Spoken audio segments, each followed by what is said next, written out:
우리가 잘 아는 그 고린도전서 13장 사랑장 찬양인데요. 가사를 한번 보실까요? 사랑은 언제나 오래 참고 사랑은 언제나 온유하며 사랑은 시기하지 않으며 사랑도 교만도 아니하며. 그죠? 근데 하나 그 위에 보면 고린도전서 13장 이렇게 돼 있죠. 근데 고린도전서 13장이 정말 저 말씀이 저대로 돼 있을까요? 한번 보실래요? 고린도전서 13장 4절로 5절에 보니까 조금 다르죠? 사랑은 오래 참고 사랑은 온유하며 시기하지 아니하며. 그래요? 뭐가 다르죠? 복음성가에는 언제나가 추가된 것을 알 수 있어요. 근데 우리가 성경 본문을 가지고 찬송을 부를 때는 할 수 있으면 손대지 않는 게 좋아요. 덧붙이거나 빼거나 하지 않고 그대로 하는 게 좋은데 여기 언제나가 들어갔어요. 두 번이나. 사랑은 언제나 오래 참고 사랑은 언제나 온유하며. 자, 그래서 저도 조금 고민을 하면서 갑자기 그 찬송을 보면서 생각이 나더라고요. 이 작사가가 잘하신 건가 아닌 건가. 그리고 문맥 전체를 보았어요. 문맥 전체를 보니까 끝부분에 고린도전서 13장에 이렇게 소개되죠. 믿음, 소망, 사랑, 이 세 가지는 항상 있을 것인데 그 중에 제일은 사랑이다. 근데 거기는 사랑이 아가페로 나와 있어요. 근데 저 사랑은 오래 참고가 만약에 아가페오가 아니면 사랑은 오래 참고 언제나가 들어가면 틀리게 되는 거죠. 그래서 원문을 찾아보니까 둘 다 아가페로 되어 있더라고요. 자, 그러면 아가페는 뭐가 다른 사랑인가 한번 우리 볼까요? 아가페의 사랑은 물론 부모님의 사랑도 있고 또 그 다음에 우리 연인 간의 사랑도 있는데 아가페의 성경의 사랑은 그리스도가 말한 사랑의 하나님이 인류에 대한 무조건 일방적인 절대적인 사랑을 가리키는 말이다. 이 절대적인 사랑, 이 단어가 참 중요합니다. 같은 그리스도인 에로스가 대상의 가치를 추구하는 이른바 자기 본위의 사랑을 의미하는 데 비하면 대상 그 자체를 사랑하는 타인 본위의 그리스도적 사랑을 나타내는 말이다. 다시 말하면 에로스는 상대방의 어떤 태도나 또 모습에 따라서 사랑할 수도 있고 못할 수도 있는데 이 절대 사랑은 한번 사랑하면 결코 없어지거나 지워지거나 식어지지 않은 사랑을 의미하는 것이죠. 오늘 말씀의 제목이 사랑에 대한 오해입니다. 그러면 왜 이 이야기를 드렸냐면 사랑은 언제나 오래 참고, 근데 성경을 보거나 우리가 삶을 살아보면 두 가지 사랑에 대해서 우리가 인정할 수밖에 없어요. 하나는 우리의 사랑이 온전치 않다는 거예요. 오히려 사랑하면 사랑할수록 그게 집착이 되어서 다른 사람을 불편하게 만들어요. 그리고 우리 가만히 보면 우리 가운데 일어나는 갈등도 대부분 가까운 사람들 가운데 갈등이 일어나는데 그 사랑의 이유가 뭐냐 하면 열심 있는 사랑이에요. 그러니까 타락한 우리가 가지고 있는 사랑에 대한 참 위험한 고백이 뭐냐면 우리는 사랑할 능력이 부족하다는 거죠. 자, 그러므로 오늘 우리가 이 사랑을 생각할 때 또 하나 생각할 건 사랑은 언제나 오래 참고 이건 우리에겐 불가능하다는 것을 알 수 있습니다. 그래서 오늘 이 찬양이 참 작사를 잘했다. 그러므로 그 사랑은 아가페인데 이 아가페의 사랑은 우리의 사랑이 아니라 하나님이 주신 사랑이다. 자, 그렇지만 우리가요 비록 부족해서 온전한 사랑을 잘 하지 못하지만 성경을 통해서 하나님의 사랑을 알고 하나님의 사랑을 우리가 또 경험하고 그리고 그 사랑을 가지고 우리가 나아갈 때 우리도 하나님의 사랑을 어느 정도 베풀 수 있고 나눌 수 있다는 것을 알게 됩니다. 그리고 결정적으로 성령의 역사가 있어야 이 사랑을 우리가 할 수 있다. 그러므로 세상 사람들은 우리가 사랑할 수 있다고 오해하고 있지만 불가능하다 말이죠. 자, 그러면 어린이 주일을 맞이하고 또 교회를 사랑하는 우리 임직자들도 뽑아야 되는데 우리가 어떤 마음을 가지고 이 날들을 준비하고 맞이해야 될 것인가? 하나님의 사랑을, 그 아가페의 사랑을 알아야 합니다. 그리고 체험해야 합니다. 그리고 성령의 능력을 통해서 우리도 그렇게 사랑할 수 있게 되기를 주님의 이름으로 축원합니다. 자, 그러면 오늘 본문의 말씀을 통해서 과연 아가페 사랑, 하나님의 절대 사랑은 무엇이 우리가 생각하는 사랑과 다른가? 오늘 소개되는 고린도 13장의 고린도 교회를 보면 성령의 능력도 받았고 열심도 있었고, 그 다음에 이 고린도 교회는 은사, 기적 이런 것들도 많이 나타났습니다. 근데 문제는 이들은 하나님의 사랑을 잘 몰랐어요. 그래서 하나님의 사랑을 잘 몰라서 그렇게 능력도 받고 은사도 받고 자랑할 것이 많았는데, 고린도 교회는 성급해졌고요, 더 우쭐했고요, 흥분하고 싸우기 좋아했고요, 무엇보다 남 정죄하기에 바빴어요. 그러니까 오히려 그들은 교회를 사랑한다고 하고 하나님을 사랑한다고 하는데 그건 사랑이 아니었어요. 그래서 바울이 고린도 교회를 향하여 편지를 쓰게 되었고, 그리고 이 아가페 사랑, 하나님의 절대 사랑에 대해서 말하게 되었어요. 자, 고린도 교회가 이렇게 실수했는데, 그럼 오늘 바울을 통해서 주시는, 오늘 하나님이 주시는 참된 사랑은 어떤 사랑이냐? 먼저 하나님의 사랑은 포기하지 않으시는 사랑입니다. 이게 절대 사랑, 아가페 사랑이지요. 지난주 여러분 말씀을 기억하시죠? 야곱이 그 아버지의 권세를 가지고 죽어가면서 아들을 보며 베논이라고 슬픔의 아들이라고 했는데, 야곱이 아니다, 베냐민이다라고 부르자 그의 일생 동안 그는 정말로 한순간도 베논이로 살지 않았고, 400년이 지나 야곱이 축복할 때는 12지파가 되어서요, 그 막내 베냐민이 4번째 축복을 받았고, 그리고 그 베냐민 지파 땅 위에 성전이 세워졌고 그들이 성전을 지켰고, 그 축복대로 말이죠. 그리고는 심지어 사도 바울이 베냐민 지파 가운데 와서 복음을 전하고 하나님 나라를 세우는 큰 일꾼이 되었던 것입니다. 놀라운 일이죠. 자, 그러면서 여러분, 혹시 그런 분 한두 분쯤 계실 줄 알아요. 근데 목사님이 지난주에 성경 매듭을 잘못 지신 것 같다. 베냐민 얘기로 한참 축복 얘기를 하다가 끝에 지난주에 기억나십니까? 어떻게 끝났냐면, 이스라엘이 그 땅에 거주할 때에 르벤이 가서 그 아버지의 첫 비라와 동침함에 이스라엘이 이를 들었더라. 야곱의 아들은 12이라. 베노니를 베냐민으로 바뀌어서 축복의 시대를 열어놓았다고 했는데, 그리고 그 끝 매듭이 어떻게 되어 있냐면, 그 마지막 매듭이 장자 루벤이 자기 계모와 못된 짓을 했어요. 그 소식을 야곱이 들었어요. 그리고 또 묘한 역설적인 메시지를 하나 더 뒤에 실었어요. 야곱의 아들은 12이라. 여러분, 이보다 더 큰 죄 질 수 있을까요? 자식이 지을 수 있는 최악의 죄를 지었어요, 르벤이. 자, 그래서요, 창세기 49장 3절, 야곱이 죽으면서 베냐민을 축복했죠. 베냐민은 물어뜯는 일이라, 아무도 너를 이기지 못하리라. 우리 성도들도 승리하며 걸어가기를 주님의 이름으로 축원합니다. 승리하며 걸어가리라 말이에요. 그런데 르벤을 불러다 놓고 마지막 임종 전에 축복을 하는데 이렇게 축복합니다. 르벤아, 너는 내 장자요, 내 능력이요, 내 기력의 시작이라.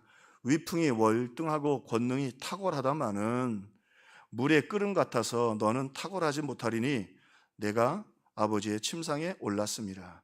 그가 내 침상을 더럽혔도다. 다른 번역입니다. 터져나오는 물줄기 같아 걷잡을 수 없는 홍수 같은 너야. 끝내 맏아들 구실을 하지 못하리라. 너는 내 아버지의 침상에 기어 올라 소실마저 범한 녀석이라. 기억나십니까? 장자의 축복. 그 집의 통솔권을 갖고, 그 다음에 재산 2배 받고, 그 다음에 제사장권, 축복권 받고요. 그리고 영적 계승자가 되는 축복인데, 탁월한 사람이었어요, 르우벤이. 근데 죄를 짓고 나서 뭐라고 그래요? 너는 탁월치 못하리라. 다 빼앗겼어요. 장자권을 완전히 빼앗겼어요.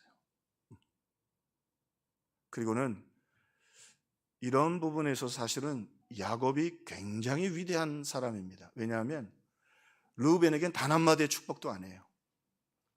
이건 책망이고요, 정확히 얘기하면 저주입니다. 그냥 책망만이 아니에요. 이제 임종을 앞뒀는데, 장남인데 예배도 하고 장례식도 치러질 텐데 큰아들에게 저주를 하고 나갑니다. 자, 참 답답한 일이지요. 그래서요, 우리 기억나시죠? 400년이 지난 후 모세가 축복을 베냐민에게 했던 것처럼 400년 동안 베냐민은 축복의 가문으로 확 일어났는데요. 이 저주가 얼마나 무서웠는지 모세가 죽으면서 이 르우벤을 축복하는데 이렇게 축복을 해요. 르우벤은 죽지 아니하고 살기를 원하며 그 사람 수가 적지 아니하기를 원하노라. 다른 번역, 르우벤은 비록 그 수가 적으나 잘 살게 해 주십시오. 절대로 망하지 않게 해 주십시오. 다시 말하면 르우벤은 야곱의 저주처럼 죽어가고 있어요. 시들시들 400년 역사 속에서 내내 매를 맞고 그 가운데 인물도 나오지 않고 계속해서 고통을 당하고 있어요. 아버지의 이 저주가 이렇게 무서운 거죠. 자, 그런데 오늘 아까 말씀을 드렸지만 제가 툭 던지면서 말씀을 전했는데 르우벤은 가서 아버지 저 비라와 동침함에 이스라엘의 아들이 들었더라. 야곱이 들었는데 그 다음에 이 문장 하나가 우리를 참 피곤하게 해요. 뭐냐면 야곱의 아들은 12이라. 야곱의 아들은 12지파, 12아들이라는 거예요. 이 말은 뭐냐면 야곱은 아들을 버렸는데 하나님은 야곱을 안 버리셨어요. 야곱은 아들을 버렸어요. 버릴 수밖에 없죠. 근데 하나님은 그 아들을 버리지 않고 당신의 아들로 삼으셨어요. 야곱의 아들은 12이라. 성경 보면요, 하나님이 좀 무서운 부분이 계십니다. 우리 옛날에 주일학교 애들이 불렀던 찬송이 있죠. 우리 어린이 주일인데 믿음의 조상 아브라함은 몇 명이에요? 7명의 아들이 있었는데 7명 맞을까요? 실제로는 8명이에요. 그들아 첩을 통해서 6을 낳기 때문에 총 8명의 아들이에요. 8명이 맞을까요? 그런데 이삭을 모리아산에 들이면서 하나님 뭐라고 말씀하시는가 보세요. 너는 내 아들 독자 이삭을 데리고 모리아 땅으로 가라. 하나님이 인정하시는 아들은 누구밖에 없어요? 이삭밖에 없어요. 왜? 나머지는 믿음으로 자란 아들들이 아니에요. 여러분 잘 들어보세요. 르우벤이 못나고 나쁜 놈이지만 야곱의 아버지 밑에서 신앙으로 자랐어요. 그 어머니 레아가 믿음의 어머니였어요. 그가 넘어져서 헛된 짓을 했어요. 오늘 중요한 거예요. 그래서 야곱은 버렸지만 하나님 뭐라 그래요? 야곱의 아들들을 나는 버리지 않는다. 야곱의 아들이 12이라. 우리가 믿음으로 살고 이 어린이 주일을 맞으면서 하나님 말씀, 여러분 자녀들 속색이고 르우벤 같은 자녀들이 있고 또 때로는 베노니처럼 슬픔의 아들도 있지만 하나님 뭐라고 말씀하셔요? 너희가 일생을 믿음으로 살지 않았느냐? 그래도 교회에 충성하며 살지 않겠느냐?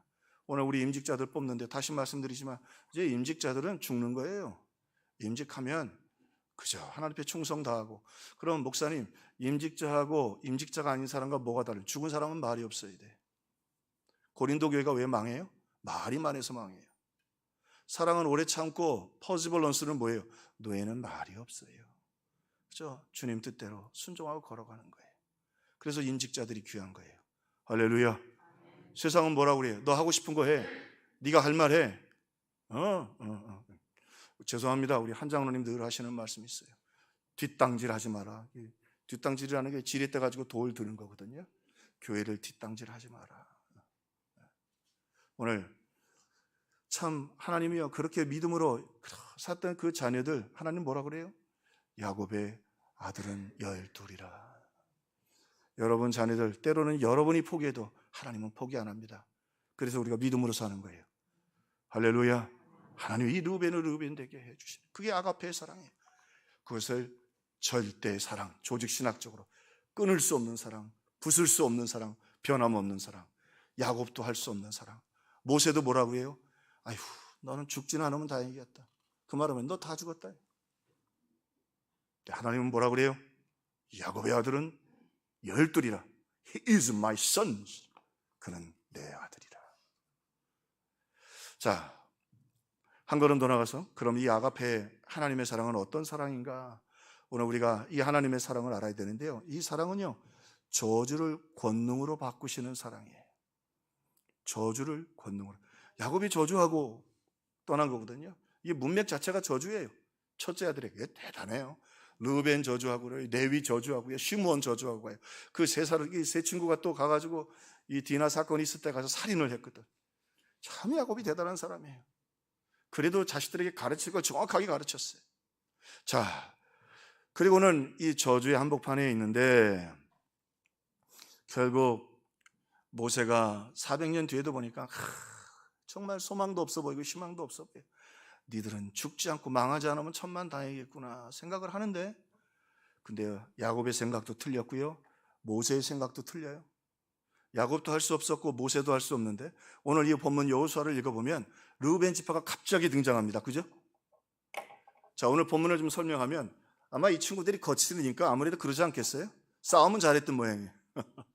그래서 이스라엘 백성들이 430년 애굽에 있다가 출애굽해서 광야 40년을 있는데 가나안 땅을 앞두고 전쟁을 하면서 전쟁을 제일 앞장서서 잘했어요. 그래가지고는 요단 이쪽에 아직 가나안 땅에 들어가기 전에 땅을 분배를 받았어요. 루벤, 갓, 므낫셋 절반 지파가. 자, 그래서 땅도 받고 아주 이들이 좋아하고 있는데 여호수아의 입장에서는 큰 고민이 생겼어요. 왜 고민이 생겼느냐? 한번 보세요. 430년 동안 노예 생활했어요. 내 집이 없고 내 땅이 없었어요. 자식도 노예였어요, 애굽에서. 그리고 40년 광야 생활했어요. 집도 없고 그냥 천막 속에 살았어요. 그런데 거의 500년 만에 요단 들어가기 전에 땅을 받았어요. 집을 짓게 됐어요. 이젠 내 목장이 있고 내 돈이 생기고 내 밭이 생겼어요. 살만하잖아요. 그런데 문제는 하나님은 어디를 정복하라고 그래요? 가나안 땅을 정복해야 다시 그들이 반격 안 해올 거란 말이죠. 그리고 그 땅을 다 주시기를 원했어요. 근데 여호수아 입장에서는 난감하잖아요. 자, 그리고는 르우벤, 갓, 므낫세 반지파의 대표들을 부릅니다. 한편으로는 부탁, 한편으로는 협박, 한편으로는 명령 이야기합니다. 너희들 잘 들어라. 하나님이 너희들에게 특별히 은혜 주셔서 앞장서서 너희들이 이렇게 큰 전과를 올린 거 고맙다. 그래서 먼저 땅을 분배받았다. 그런데 하나님 말씀대로 우리가 들어가서 저 가나안 땅을 정복하고 나머지 9지파에게도 안식을 줘야 되지 않겠느냐. 그러니까 너희들이 가족들을 그 뒤에 두고 칼을 차고 와서 이 전쟁에 앞장서라 말이죠. 이거는 싸울 만큼 싸웠는데 우리 친구들 얘기하면 왜 총알바지를 하느냐 말이에요. 왜 희생양이 돼요? 단호하게 아닙니다. 우리는 이제 좀 쉬겠습니다. 우리 싸울 만큼 싸웠습니다. 이제 그만 가겠습니다. 정황상 충분히 그럴 수 있어요. 여호수아도 그래서 여러 번 얘기를 해요. 여러 번 이야기를 해요. 그런데요, 그들의 대답이 놀라워요. 뭐라고 대답하느냐? 아마도 르우벤이, 박정기 교수님, 우리 구약과 학자인데 우리 교도 한번 오셨는데 아마도 르우벤이 앞장서지 않았겠느냐. 그래도 빼앗긴 장자의 권한은 빼앗겼지만 그래도 형이잖아요. 그들이 여호수아에게 대답하여 이르되 당신이 우리에게 명령하신 것을 우리가 다 행할 것이요 당신이 우리를 보내시는 곳에 우리가 가리이다. 우리는 범사에 모세에게 순종한 것 같이 당신에게 순종하려니와 오직 당신의 하나님 여호와께서 모세와 함께 가신 것처럼 당신과 함께 계시기를 원하나이다. 누구든지 당신의 명령을 거역하며 당신의 말씀을 순종하지 않은 자는 죽임을 당하리니 오직 강하고 담대하소서. 그냥 대답이 멋있다 이게 아니라요, 이 말씀이 굉장히 의미가 있어요. 네가 권능이 탁월하지만 다 뺏겼어요. 장자의 권한 다 뺏겼고 저주만 남았어요. 그리고 400년이 넘게 세월이 지났고 모세도 뭐라고 말을 했냐면 니네들은 그냥 망하지만 않으면 좋겠다. 살아라도 있어라 말이죠. 비참한 지경이에요. 그런데요, 하나님의 생각은 달라요. 자, 오늘 말씀을 보세요. 여호수아가 조금 염려하면서 이야기를 하자 이렇게 대답합니다. 오늘 당신이 명령하시는 것에 우리가 가겠고 당신이 가라고 하는 것에 우리가 가겠습니다. 이건 그냥 말하는 것이 아니라 믿음의 탁월한 권능을 다시 회복한 거예요. 왜? 명령하시면 듣겠습니다. 말씀하시면, 왜? 하나님이 말씀하셨고 그 말씀을 당신이 전달하지 않습니까? 우리는 순종합니다. 여러분, 500년 만에 이 르우벤이 믿음의 가문으로 다시 일어났습니다. 죄송합니다. 요셉이 2배의 축복을 받았지만 오늘 어떤 의미에서는 요셉보다 더 놀라운 이 이스라엘 역사에서 가장 중요한 이 가나안 전쟁을 앞두고 말이죠. 당당하게 장자로 일었습니다. 그 다음 보세요. 여호수아에게 뭐라고 대답하느냐면 이스라엘 전체 앞서서 우리가 당신이 명하는 것에 앞장서겠습니다. 총대를 메고 앞에 서겠다는 거예요. 우리가 싸워야 다 따라오니까 우리가 앞에 나가서 희생하겠다는 거예요. 온 민족을 책임지겠다는 거예요. 하나님이 이 사람들을 이렇게 큰 믿음의 사람으로 만들었어요. 아버지도 포기한 아들이지만 모세도 손쓸 수 없는 아들이었지만 아가페의 하나님은요, 그들을 역사의 아픔 속에서 믿음의 장사로, 믿음의 권세 있는 자녀들로 만들어내셨어요. 믿음의 권세 있는 자녀들. 죄송합니다만 새신자 이렇게 인사했는데 결혼은 조건이 딱 하나 있었다고 그래서 깜짝 놀랐어요. 그러니까 예수 믿어야 결혼한다고. 와우, 멋있다. 예수 믿는 게 딱 하나의 조건이었다고 말이죠. 오늘 이야기예요. 야곱도 뺏었고 모세도 할 수 없었지만 이 믿음의 사람으로 하나님이 이 르벤을 역사 속에서 만들어 주셨어요. 이 큰 전쟁을 앞두고 우리가 앞장서겠습니다. 말씀만 하십시오. 우리는 장자입니다. 장자라고 말 안 하지만 그게 장자야. 한 걸음 더 나가서 뭐라고 하느냐면 아버지 마음 찢어놨잖아요. 세상에 어떻게 그런 죄를 져요? 예? 이게 참 세상도 없을 일을 범했어요. 근데 이 르벤이 바뀌었습니다. 뭐라고 그래요? 당신은 여호와께서 모세와 함께 계셨던 것처럼 하나님이 당신과 함께 계시기를 원합니다. 당신 하나님과 계시기를 원합니다. 무슨 말이에요? 이 사랑의 권능으로 일어났어요. 무슨 말이에요? 걱정하지 마세요. 모세를 섬겼던 것처럼 우리가 당신을 섬기겠습니다. 염려하지 말고 걱정하지 말고 명령하고 가십시오. 우리가 앞장서서 나가겠습니다. 우리는 절대로 물러서지 않습니다. 그래서 여호수아가 거기서 용기를 얻고 가나안 땅으로 들어갑니다. 참 하나님이 하시는 일이 놀랍잖아요. 응? 이 부족한 사람, 근데 하나님이 거기서 조심스럽게 만들고 계셨어요. 대나무 아시잖아요. 대나무는 뭐 종류마다 다릅니다만 몇 년 동안 안 자란대요. 그냥 그러다 한 3, 4년 묻혀 있다가 막 이 비가 이렇게 오고 그러면 말이죠, 한여름에 5m, 6m씩 자라는 거예요. 갑자기 르벤이 일어나서 이 어려울 때 장자의 책임, 그리고 아버지의 마음을 찢어놨지만 영적인 아버지였던 여호수아의 마음을 말이죠, 완전히 용기와 힘으로 다음대함으로 장자의 사랑의 장자로 완전히 돌아오고 믿음의 권능을 갖게 되고 장자의 권능으로 일어나게 됩니다. 누가 이 일을 했습니까? 하나님 말씀하시는 거 모세가 못했어요. 야곱이 못했어요. 하나님 말씀하십니다. 내가 한다. I do it. 내가 한다. 하나님이 만드시죠. 아무도 훈련시키지 않았어요. 아무도 변화시키지 않았어요. 위대한 믿음의 사람들로 이 추잡한 인간들이 변해요. 이렇게. 이게 하나님의 사랑의 권능이에요. 한 가지 더, 오늘 뭐라고 얘기하냐면 여호수아에게 만약에 당신의 말씀에 불복종하는 사람이 있으면 다 죽을 것이라. 자기들이 앞장섰으니까, 대표로 불렀으니까 서약을 하는 거예요. 예, 언약을 맺는 거예요.